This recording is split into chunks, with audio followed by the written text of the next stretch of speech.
Alright, time for another project. I have this Jet 12-inch drill press. The model number is JTP-12. This video is going to be about a new platform for this. The stock version is just way too small. I'm going to go ahead and create a much bigger one out of MDF, 3/4 inch. And I'm going to create some T-tracks on both sides where my fence can be adjustable. We're also going to be making a fence. And I want it adjustable so I can go in and out and do micro adjustments. And then for the center of that, where the drill press drills through, typically, if you don't have an insert there, and most people don't do this, your table starts getting marred because you have to drill through your material. So I'm going to create a little insert that will sit in there, and once it's been wasted by drilling too many times, just chuck it, and we'll put a new insert in there and you're fresh. I think it's going to be a nice little feature. And I'll make sure that I avoid this handle. That's going to be one issue that you want to watch out for. And this doesn't have to be just for this JTP-12 jet drill press. You can model it after the one you have, okay? So I'll go ahead, and if you're interested, I'll go ahead and download a PDF to my website, and you can just click on the link here and it will direct you right to it, and you can download it to purchase. Alright, well, let's get started. Enough talking.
Okay, I paused it right there in the middle of the cut. I'm gonna go check. Here's the T-track I was talking about.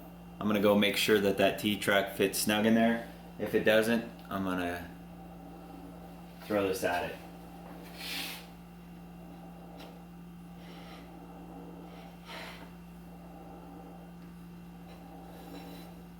Might as well get a shot of it for you guys.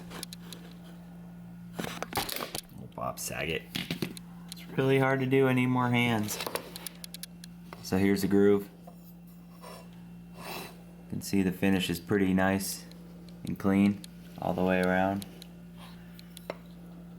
T-track, you want it nice and tight.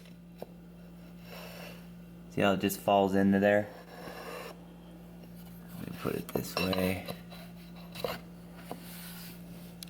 And I want to point out one little detail, if I can focus.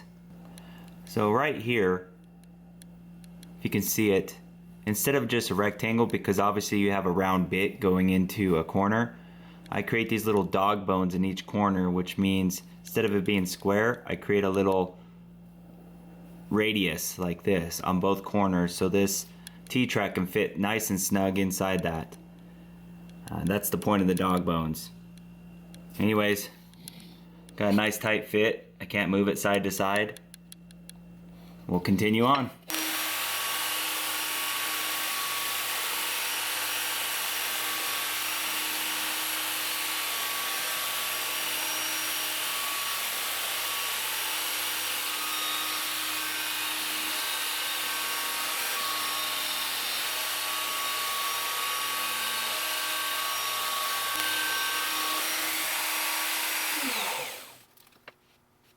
Got the two T-tracks milled out. The next step, I'm going to be pocketing out that center part, that insert I was talking about, so when the drill press drills into it, we could just remove it after we're done. Okay, so here we go.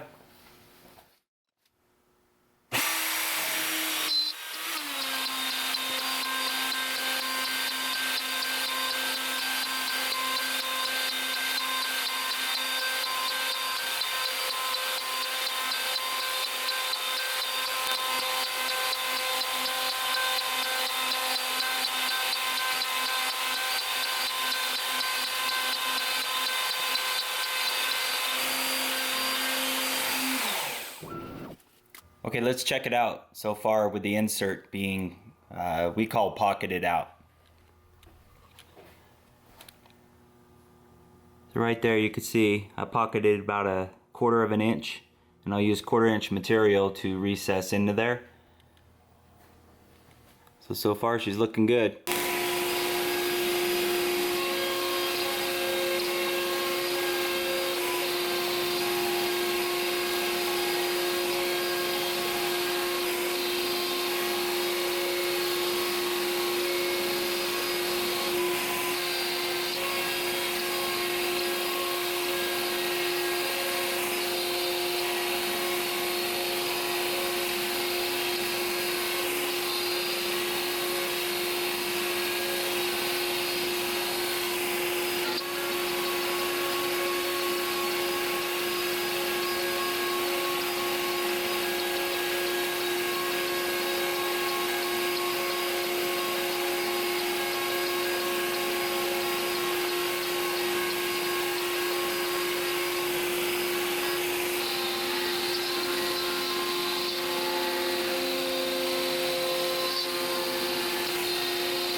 Well, we got this. Let's go ahead and test fit it, see how it does.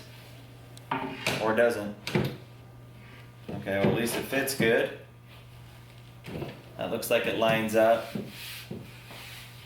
The handle part is what I'm worried about. Let's make sure we have clearance here so I can crank it, and also want to make sure that I don't hit my hand here.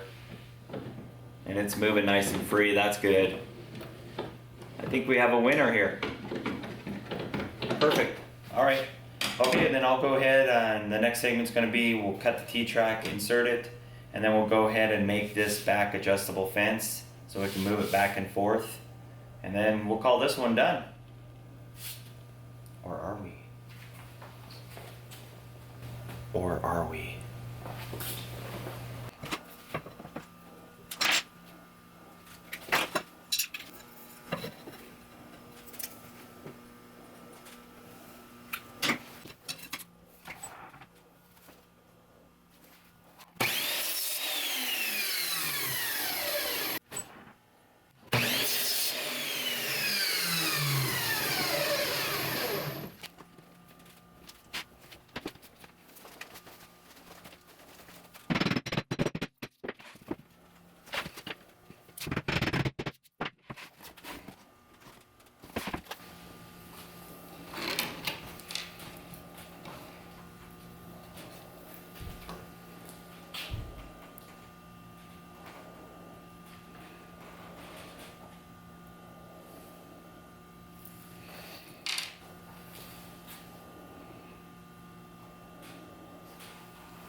Alright, got my pieces cut. Got the fence, the stabilizing part, so it's going to go like that. And I have these 4 guys, and I'm just going to go into there. And go ahead and glue this edge, stick it to here. I'll go ahead and shoot it.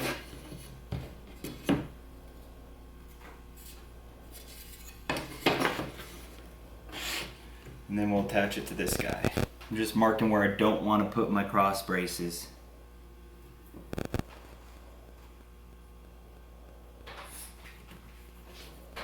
So this is my T-track.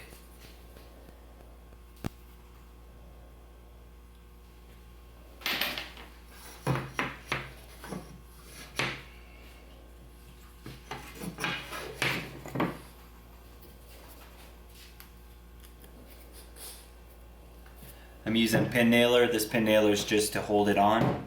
It's not for structural. Why I do my glue. That way it doesn't slip and slide on me.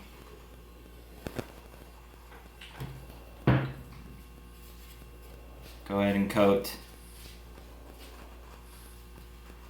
the whole face of this.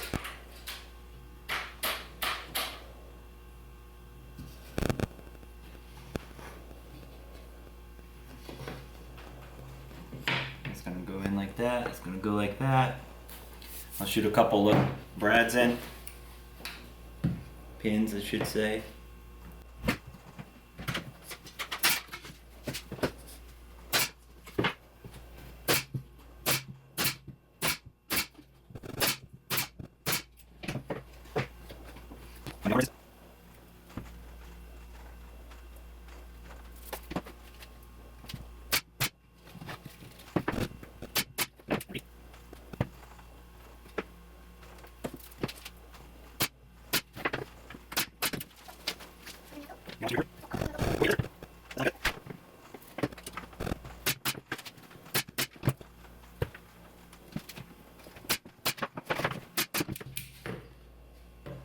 There it is.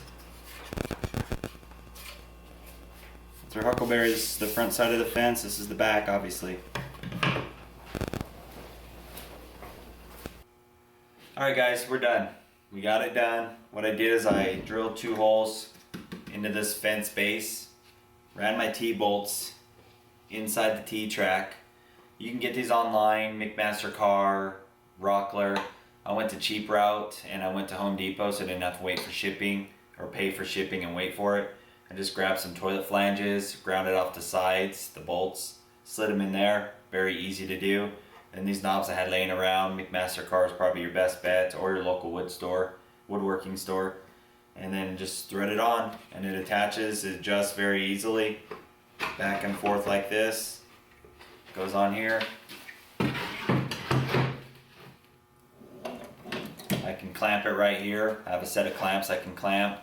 You can go underneath and just create a little fixture if you want and just brace it. You can even go underneath and drill through this cast iron plate into this guy if you're planning on not moving this. It's your choice. I will have a set of plans of these available on my website. The link will be in the description.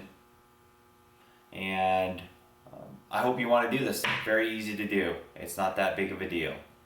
And I hope you enjoyed.